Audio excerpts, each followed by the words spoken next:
Selamünaleyküm.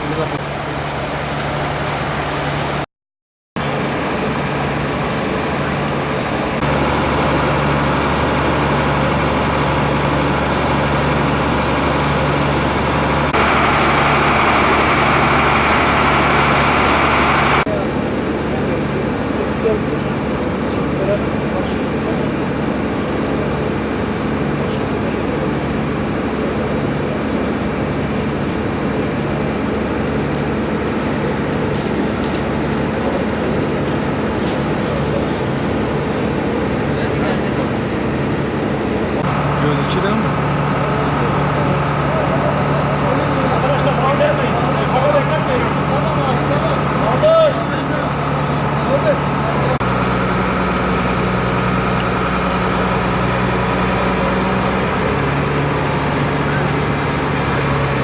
Gözüküyor mu?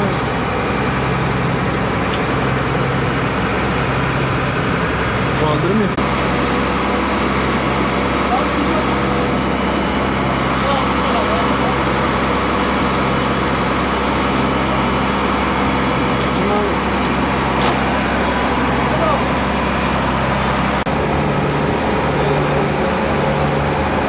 Abi 112 personeli, itfaiye personeli artık bu tarafa doğru gelebilirse.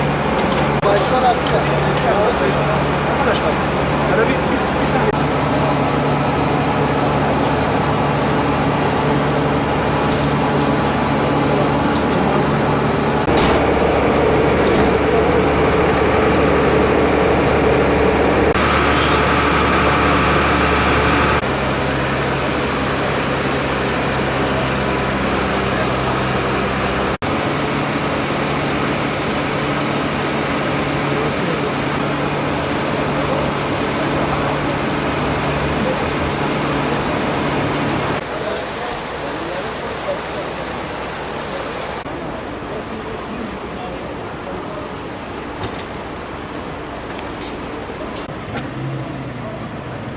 Arkadaşlar bir vakti bir kalabalık var, yani itfaiyeler, ambulanslar, trafik polisler.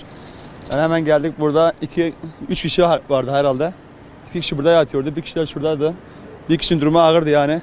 2 kişi merdivenden çıktı, itfaiye merdiveninden çıktı. Yaraların durumu, bir tanesi ağır yaralıydı. Uzanmıştı yani burada, sedyeye yatırdılar. Bir tanesi ayağı hala kırılmıştı, toparlıyordu, onu merdivenden çıkardılar. Bir tanesinde normaldi yani, boynluk taktılar ona. Boynluk takarken de kendisi merdivenden çıktı yani.